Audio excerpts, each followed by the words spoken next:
Hello everyone, welcome to my YouTube channel. Students, आज जो हम टॉपिक स्टार्ट करने वाले हैं वो है transportation in animals. See what do we mean by transport? Transportation और ट्रांसपोर्ट मतलब क्या है? Transport means to carry things from one place to another, and you know in our body also transportation takes place. अब किस चीज का transportation होता है? ट्रांसपोर्टेशन होता है जो हम खाना खाते हैं, न्यूट्रिएंट्स का ट्रांसपोर्टेशन, गैसेस का ट्रांसपोर्टेशन। अब देखो, हमने फूड खाया, when we take in food, वो फूड डाइजेस्ट होते हैं स्मॉल इंटेस्टाइन में, लेकिन उस डाइजेस्टेड फूड को स्मॉल इंटेस्टाइन से बाकी सारे सेल्स तक कैसे पहुंचाया जाए? ऑक्सीजन लंग से बाकी सारे सेल्स तक कैसे पहुंचाई जाए? इन सब को आज हम जानने वाले हैं। स्टूडेंट्स, जो ट्रांसपोर्टेशन में हेल्प करता है, हमारी बॉडी में कुछ सिस्टम बनाया है, उसे कहते हैं circulatory system.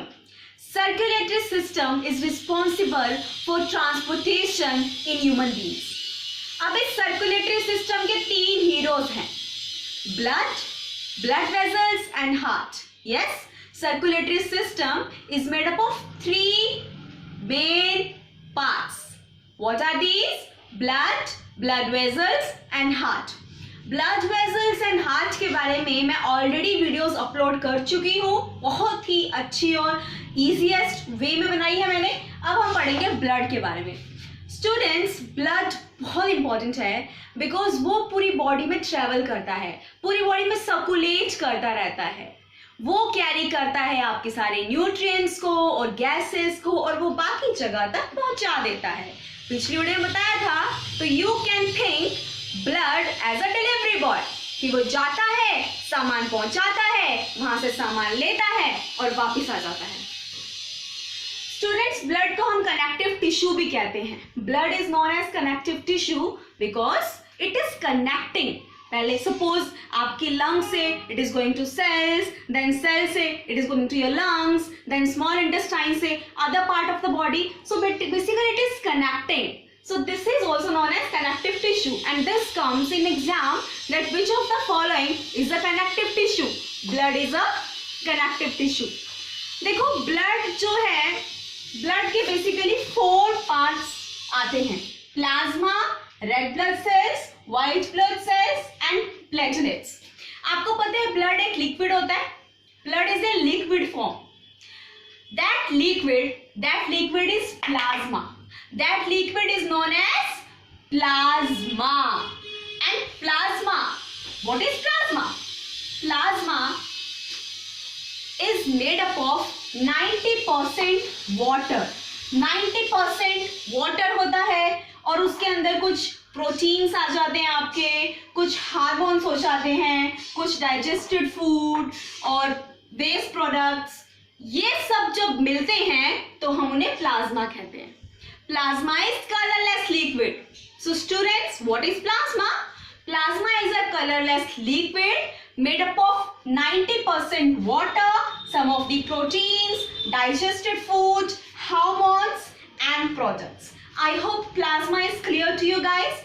I'll repeat again. What is plasma?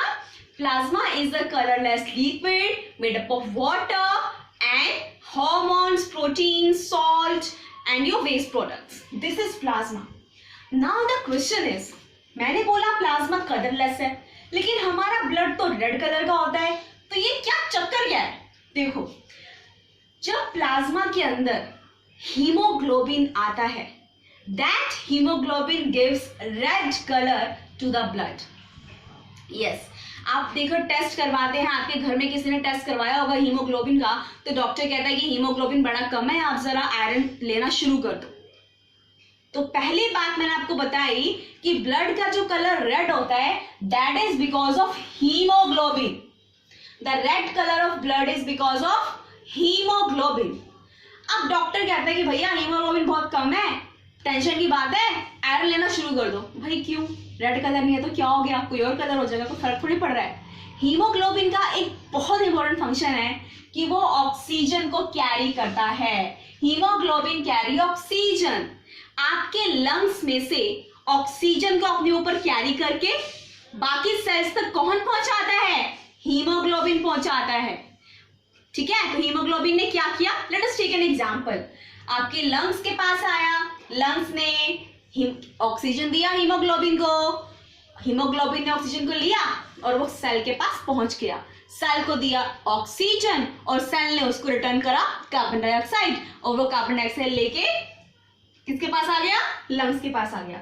So students, haemoglobin का बहुत इंपॉर्टेंट फंक्शन है that haemoglobin carry oxygen and the red color of your blood is because of hemoglobin. Hemoglobin is a pigment and this pigment is responsible for the red color of your body, red color of your blood. अब देखो haemoglobin जो है ना, ये blood cells होते हैं, इनकी shape होती है circular. These are of circular shape. Haemoglobin के जो सेल्स, जो हीमोग्लोबिन के सेल्स होते हैं, these are of circular shape. And आप लोग ब्लड डोनेट करते हो, आपके पेरेंट्स करते होंगे या आपके भैया दीदी करते होंगे, तो ब्लड डोनेशन एक बहुत ही नोबल और बहुत ही अच्छा कॉज है। अब कुछ लोग सोचते हैं हम क्यों अपना ब्लड दें, हमारा ब्लड कम हो जाएगा। ऐसा नहीं है। आपको पता है ये जो रेड ब्लड सेल्स होते हैं ना, रेड ब्लड सेल्स जो है उनकी जो लाइफ होती है बहुत शॉर्ट होती है। 4 महीने तक उनकी लाइफ होती है, दोबारा 4 महीने के बाद ये दोबारा बन जाते हैं और millions of red blood sales बनते हैं। अगर आप ब्लड डोनेट करके आते हो तो जितना ब्लड आपने दिया उससे 4 गुना ज्यादा ब्लड आपके अंदर बन जाएगा। सो अब आप बताइए, ब्लड डोनेशन जिसके आप ब्लड दे रहे हो उसके लिए ही नहीं, आपके लिए भी बहुत फायदेमंद है। क्यों? क्योंकि आपने ब्लड दिया, सपोज आपने आधा लीटर ब्लड दिया तो कितना लीटर बन जाएगा? 2 लीटर बन जाएगा। सो ब्लड डोनेशन करो, it's a good thing for you and for other people also. Students, आपको पता है ब्लड बनता कहाँ है? ब्लड बनता है बोन मैरो में। Bone marrow, in our bones we have some cavity. In that cavity, this cavity is known as bone marrow, and this bone marrow blood is formed. So students, एक बार हम red blood sales का देख लेते हैं। देखो, red blood cells को हम erythrocytes भी कहते हैं। Erythrocytes, erythrocytes. The other name of red blood cell is erythrocytes. It contains hemoglobin. Hemoglobin gives red color to the blood and hemoglobin carries oxygen. जो आपका रेड ब्लड सेल्स है वो circular shape के होते हैं और उनकी लाइफ बहुत शॉर्ट होती है। आपको पता है क्यों? क्यों इनकी लाइफ शॉर्ट होती है? बिकॉज रेड ब्लड सेल्स में न्यूक्लियस नहीं होता। रेड ब्लड सेल्स में न्यूक्लियाई नहीं होता। This is the reason they have short life. Now let us come to white blood cells. White blood cells को हम ल्यूकोसाइट्स भी कहते हैं। These are also known as leukocytes. Red blood cells, erythrocytes. White blood cells, leukocytes. Sites are common. You'll have to remember erythro and leuko. अब देखो, white blood cells ना आपकी body के सोल्जर्स होते हैं। पता है आपको, जब कोई इन्फेक्शन होता है, कोई जर्म्स होते हैं, गो टू डॉक्टर और डॉक्टर आपको मेडिसिन देते हैं to fight with that disease. लेकिन ऐसी बहुत सारी इन्फेक्शंस होते हैं हमारी बॉडी में जो हमें पता तक नहीं चलता और खुद ब खुद ठीक हो जाते हैं because of the white blood sales. Because white blood sales fight with the germs, infection and any foreign material which comes in your body. So this is the reason that white blood cells are known as soldiers of the body. तो white blood cells क्या करते हैं? White blood cells manufacture antibodies which fight with the foreign materials or infections or germs. White blood cells are spherical in shape or irregular in shape. उनकी shape ना कुछ fix नहीं होती, मतलब अजीब सी इरेगुलर सी शेप होती है व्हाइट ब्लड सेल्स की। और व्हाइट ब्लड सेल्स में न्यूक्लियस भी होता है, लेकिन हर एक सेल का न्यूक्लियस अलग होता है। They have different nucleus in different cells in terms of size.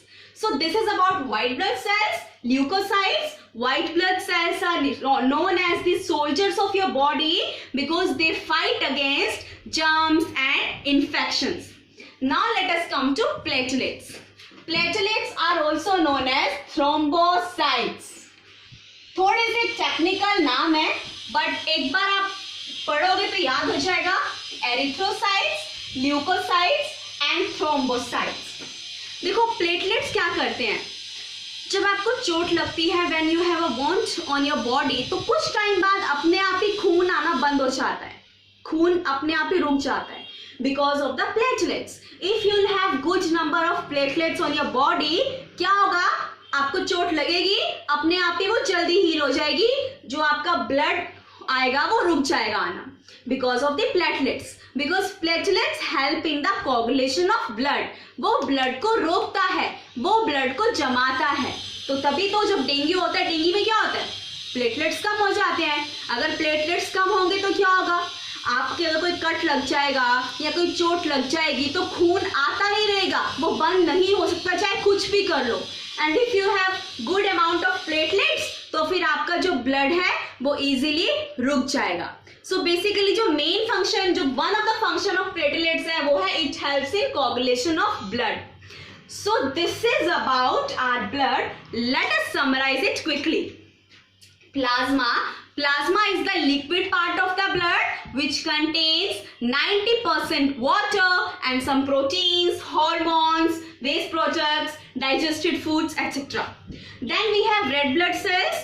Blood का color red क्यों है? Because of hemoglobin. And if you want to have good hemoglobin, you must take iron. Iron वो iron नहीं जो आपका metal होता है. Iron means the iron which is found in your fruits and vegetables. Red blood cells carry oxygen. Then we have white blood cells. White blood cells are known as soldiers of our body because they fight against infections and germs. And platelets help in coagulation of blood. So students, in this video we talked about circulatory system of our body. Circulatory system is responsible for transportation. And circulatory system के 3 heroes हैं, blood, blood vessels and heart. Blood का मैंने आपको बता दिया है. In the next video I'll tell you the functions of blood. और blood vessels और heart की मैंने already video बनाई है आपसे. I'm sure if you are having any doubt in this topic, go through my videos and your things will be clear. नहीं होती, message me. I will try to rectify. I'll try to solve your problems. So thank you students. Thank you so much. We'll see you in the next video.